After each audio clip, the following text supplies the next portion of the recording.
this is the project we are going to be working on, and I realize some of you might have some questions. So you can go to Canvas first and make sure you have read through all the steps. That may answer your questions right off the bat. But some people might do better with a little bit of a reenactment of what to do step by step. So I'm going to give that to you here. First off, in the assignment, I mentioned that it is inspired by I Was There, American Dream. So if you look at I Was There, American Dream on this very page, page 77, you can see this is an actual zine. So see, she's even got the little dotted marks there. This would have been a zine. She would have made a cut there and then folded up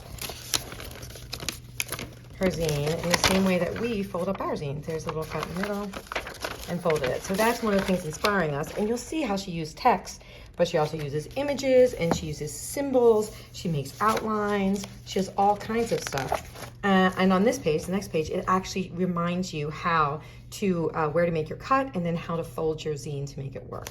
So you are also going to be inspired by Fahrenheit 451, obviously, because that's the book you've been reading, brilliant students of mine.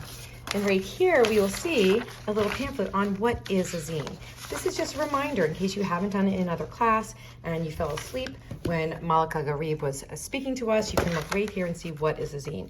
They're self-published little mini magazines. They tend to be a little counterculture.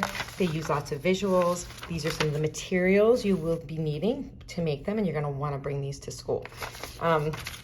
And this even shows you, again, how to actually fold up the zine. The thing that you all might be having issues with, though, is what to do for the assignment due on Tuesday. And this is what you do. It's all labeled here. So I gave you a sheet like this. Your sheet is all down. But if you went through and you folded it in half, and you folded it in half again, and folded it in half again, so you got all your folds done, it's in 8 pieces, and then you folded it one more time like this and cut there, you will then have for yourself the same kind of format of a zine I have here. This right here is the cover, Planning Rough Draft. I expect you to have a title and for you to have put your name on your cover. So just throw that down for the assignment due on Tuesday. Now, 1 and 2. 1 and 2, Ray Bradbury's Fahrenheit 451 technology, your technology. Compare and contrast. You can go to the assignment, remember, that's over here, which will explain to you what does, oh, my page went black, but what does compare and contrast mean? Compare means what's similar, and contrast means what different. So what do you know about Ray Bradbury's take on Fahrenheit 451 technology versus your technology? What is similar? What is different? An example that I used, because it was the most obvious one, was the seashell in their ears versus the AirPod. So I did a fun little visual of that. I don't recommend you use that one because I already did, but if you're sure, it would work. That is an example. So that's what's on panel 1 and 2. For Tuesday, you just need to list the things. List the things and somehow make it clear what the compare is and what the contrast is. So what you bring in for Tuesday is going to look something like this. It's just going to be a list: seashell, AirPods. Those are me kind of listing back and forth the things I might put on these 2 pages. Next, flip around. We've got page 3 and 4. What technology does to people in Fahrenheit 451 and what it does in your world. It could be something great. It could be how technology informs people. It could be something about the news, and maybe the news that they give isn't that great in Fahrenheit 451 and you feel like we do a better job nowadays. So that might be more of a contrast as opposed to a compare. A compare might be that you might say something about how relationships are affected in Fahrenheit 451 and how relationships are affected nowadays because of technology. Might be a positive, might be a negative, might be positive in one to you and negative to another. That would make it a contrast versus a compare. Compare is similar, contrast is different.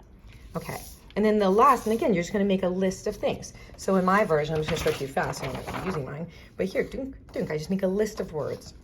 The last 2 panels are what Ray Bradbury believes books give the world and what you believe books give the world.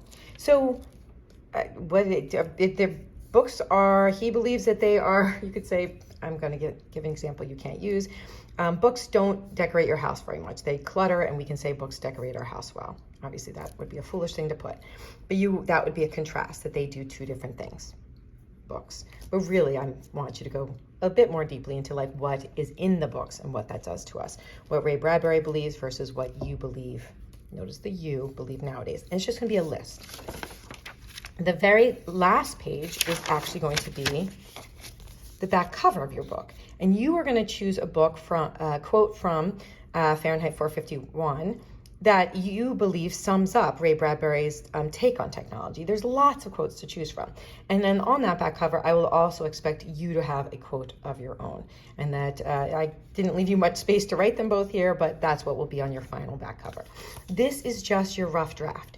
Your final draft is going to happen on Tuesday in class. You are going to bring things like this. You can bring lots of supplies. Here I've got some glue, I've got a pencil in case I want to jot anything down, but to really make one of these look good, you're going to want to use pens, you can use color, you can use scissors. I also recommend you bring in maybe some photocopies of things that you know you want. I knew I wanted books for mine, so I did books. Or probably want a fireman or fire.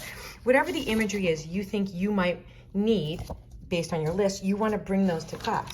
And it's also great to bring some kind of random things like I've got a New Yorker, got a Woman's Health magazine. Maybe they've got some good text or good visuals that I might think I want to use. And it could be good to have some of those things. So bring maybe some of those resources. And then what you are going to do in class on Tuesday is you will make this version. Notice it's just on a white sheet of paper. So you will literally start with a plain blank white sheet of paper that you will fold up into the shapes. And you will fill up with the things that are here. So for example, in my back page right here, you notice that was my quote from page 48, and I had written down, I believe, my own thing. This is the quote from page 48, written out nicely. I use a little visual imagery of books, and at the bottom I wrote my own quote. So now, when my little zine is done, that's my back page. I use this as my rough draft. That's what you'll have completed and bring in on Tuesday to share with me. And this is what my final is going to look like. By the way, we're going to do a second zine after this. It's going to be a little bit more conceptual, maybe a little bit more deep thinking than this compare contrast mini. And this is kind of your build up to that. Hope that helps.